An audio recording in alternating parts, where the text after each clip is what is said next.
describe him to me. And Muslims, look at the description of your Rasul. And for some, this would be the first time you hear what your Prophet looked like. I saw a man of striking appearance. ظاهر الوضاء أبلج الوجه, radiant face, حسن الخلق, beautifully created. لم تعبه الثجلة, his belly wasn't protruding.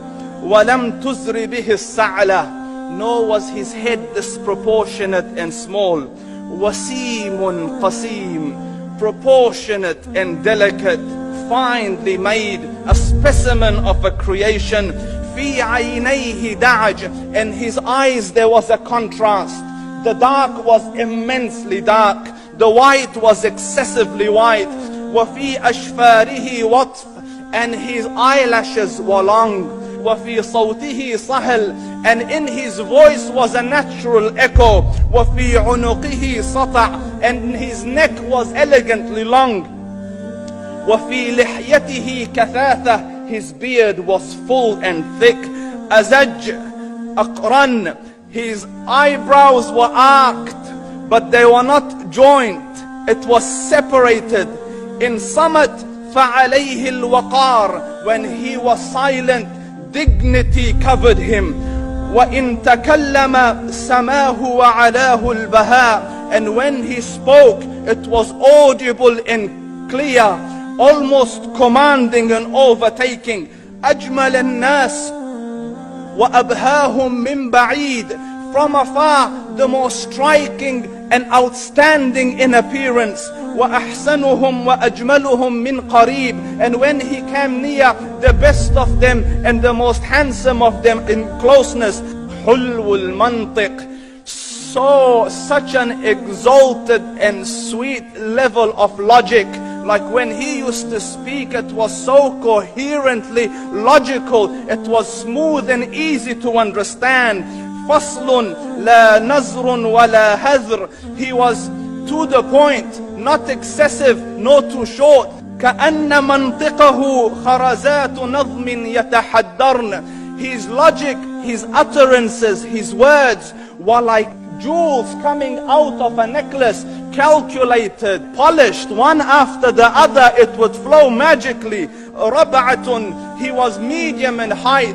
Your eye didn't have to strain to look up at him, nor was it tedious to look down at him. He was a comfortable sight to look at.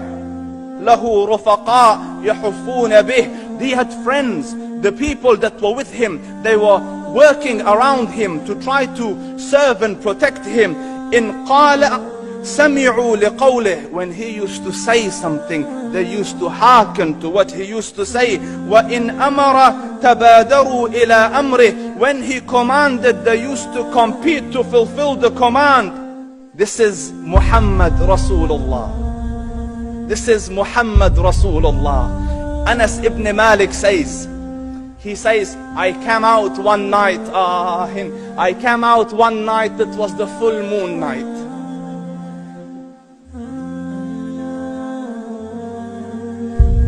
And I looked at the moon, and in the desert, understand, the moon is an awesome sight.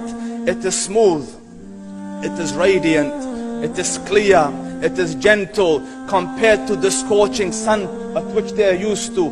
So the moon was the epitome of beauty. So he says, I came out at a full moon night and I looked at the moon and I saw it beautiful, handsome. So I said, let me go see if the moon is more handsome or my Prophet is more handsome. Let me see if that is more beautiful or the Prophet is more beautiful. So I went and I saw him standing afar. So I looked at his face and I looked at the moon, and I looked at his face, and I looked at the moon, and I looked at his face, and I looked at the moon, and he said, Wallahi, he was more handsome than the moon in its entirety. That is just the look of your Rasul. Aisha radiyallahu anha says, I was sewing with the needle, my needle dropped in the dark, I couldn't find it. I said, Ya Rasul, I can't find it. He moved his face close, and I swear, out of the radiance of his face, I found my needle. And The Prophet sallallahu alaihi wasallam was mind-bogglingly handsome, but his handsomeness was covered with waqar and jalal and hayba. The Sahaba say, when we used to sit at his feet, two feelings conflicting would come on the heart. The first one, you wanted to look at him. You wanted to behold the majesty of his face. And when you wanted to look up, shyness used to overtake you, so you used to look down. Amr ibn al-As says, I sat with him many times, but if you ask me to describe his face, I can't describe it. I wouldn't be able to look up to him ijlalan wa ta'zeeman. I couldn't look up at him. And that is why he didn't have the problems that Yusuf alayhi salam had. Because it was difficult to penetrate the awe and the splendor of the Rasul.